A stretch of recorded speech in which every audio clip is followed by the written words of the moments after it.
Carlos Hathcock, the White Feather. Carlos Hathcock set the standard for modern sniping in Vietnam. At 23, he won the Wimbledon Cup for long-range shooting, and by 1967, he achieved a confirmed kill at 2,500 yards, the longest sniper shot on record for 35 years. The Viet Cong placed a $30,000 bounty on his head, the highest of the war, forcing enemy units to deploy trained counter-snipers to track him. His fieldwork was defined by endurance and concealment. In a counter-sniper duel, he identified the reflection of an enemy scope and fired directly into the optic. Hathcock also recorded the confirmed elimination of the Apache, a Viet Cong commander associated with the torture of captured Marines. In one operation, a 12-year-old guerrilla was observed carrying ammunition. A warning shot failed to stop him. Hathcock engaged and the kill was confirmed. In 1969, his armored vehicle struck a landmine. Despite third-degree burns, he re-entered the wreckage and evacuated fellow Marines. The injuries ended his combat role. After recovery, Hathcock built the Marine Corps Sniper School into a permanent training institution. His confirmed tally was 93 kills.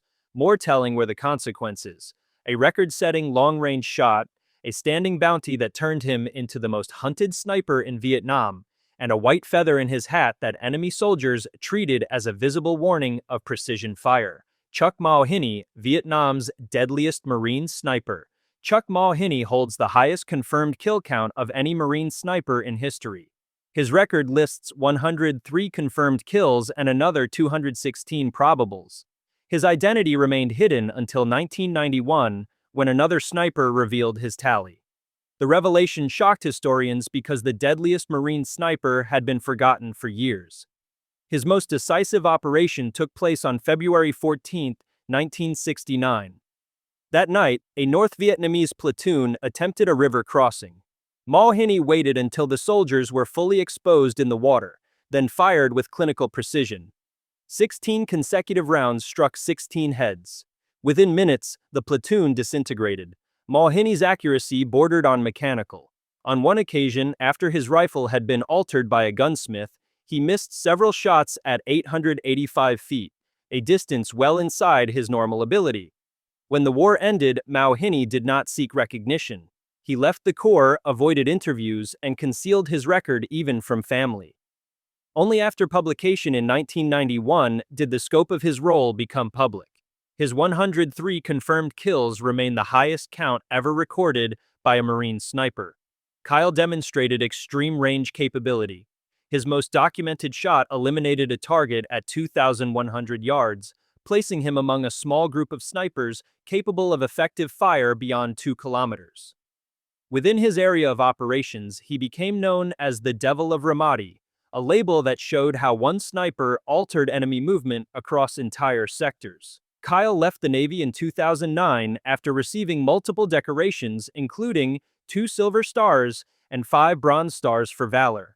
His experiences were published in American Sniper, which became a best-selling account of modern combat. In 2013, he was killed at a Texas shooting range by a former Marine suffering from post-traumatic stress disorder. His confirmed record of 160 kills remains unmatched, making him the most lethal sniper in American history. Vasily Zaitsev, Stalingrad's ghost. Vasily Zaitsev became one of the most lethal snipers of World War II with 242 confirmed kills, all recorded in less than 6 months during the Battle of Stalingrad. His targets were officers, machine gun crews, and artillery spotters, the backbone of German advances. By removing command and heavy weapons with single rounds, Zaitsev disrupted entire formations, one shot at a time. His duel with Erwin Koenig became one of the most famous sniper confrontations in history. German command sent Koenig, their best, to hunt Zaitsev down. After 3 days of waiting, stalking, and feints across the ruins of Stalingrad, Zaitsev killed him with a headshot. That single bullet ended the duel and reinforced his reputation as a counter-sniper who could outlast and outshoot the best marksmen Germany could field. His 242 confirmed kills remain one of the most shocking sniper records of the war, achieved in one of the deadliest urban battles ever fought. Lyudmila Pavlichenko, Lady Death. Lyudmila Pavlichenko earned the name Lady Death by killing 309 German soldiers, the highest confirmed total for any female sniper in history. In just 75 days at Odessa, she killed 187 enemies, averaging more than 2 per day, then added over 100 more at Sevastopol before shrapnel forced her evacuation. Her targets were not random infantry. She systematically eliminated officers, machine gun crews, and advancing squads, turning each engagement into a calculated dismantling of German assaults. German soldiers were instructed to fear her rifle as much as Soviet artillery because her presence meant exposed movement was a death sentence. Her 309 confirmed kills remain one of the most extreme sniper tallies ever recorded in warfare. Francis Pegamagabo. Francis Pegamagabo holds the record as the most effective sniper of World War I, credited with 378 German kills and the capture of another 300 soldiers. An Ojibwe volunteer in the Canadian Expeditionary Force, he fought through some of the war's bloodiest battles, including the Second Battle of Ypres, where poison gas was first used on the Western Front. On August 30, 1918, during the Battle of the Scarpe, Pegamagabo ran through machine gun and rifle fire into no man's land to retrieve ammunition, an act that saved his position from being overrun. For this he earned the Military Medal, later adding 2 more to become one of only 39 Canadians to receive the award 3 times.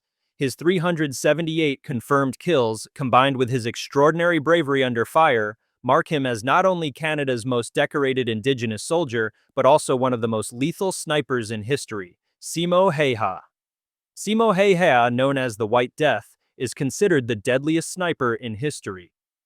During the Winter War of 1939 to 1940, he killed over 500 Soviet soldiers in just 100 days. His kill rate was unmatched, with multiple confirmed kills every single day in sub-zero temperatures. Unlike most snipers, he preferred iron sights over scopes because glass reflections could expose his position. To remain invisible, he packed snow around his body and even held snow in his mouth to conceal his breath. Soviet forces were so terrified of him that they resorted to artillery bombardments in attempts to silence one man. In March 1940, he was struck in the jaw by an explosive bullet, but survived after 26 reconstructive surgeries. His record of more than 500 confirmed kills in 100 days still stands as the most extreme display of sniper dominance in modern warfare. Zhang Taofang. Zhang Taofang shocked military records during the Korean War by achieving 214 confirmed kills in just 32 days. Even more shocking, he accomplished this with a standard iron-sighted rifle instead of a scoped weapon, forcing him to rely entirely on raw accuracy and speed. Zhang's kill rate was unmatched, averaging nearly 7 enemies per day, a pace no other sniper in the war could match. His ability to operate without advanced optics turned him into a legend within the People's Volunteer Army and a ghost figure for UN forces. His record is still considered one of the most extraordinary feats of precision shooting in modern military history. Chris Kyle. Chris Kyle is credited with 160 confirmed kills during 4 tours in Iraq, the highest figure in United States military history. He became a decisive figure in urban battles such as Fallujah and Ramadi, where his precision fire supported U.S. advances street by street. His longest recorded shot eliminated a target at 2,100 yards, one of the farthest confirmed kills on record. Kyle's presence was so feared that insurgents labeled him the Devil of Ramadi and placed a bounty on his head. Fighters were warned not to expose themselves on rooftops or open streets in areas where he operated. Beyond the numbers, his role often involved split-second decisions where civilians and combatants were indistinguishable. These choices determined whether entire U.S. squads lived or died, making his record both lethal and controversial. His autobiography, American Sniper, later turned his battlefield reputation into global recognition, but the core fact remains: 160 confirmed kills, a figure unmatched in American history. To uncover how Nazi emblems became weapons of propaganda and why they remain banned to this day, watch our last video, Every Banned Nazi Symbol Explained.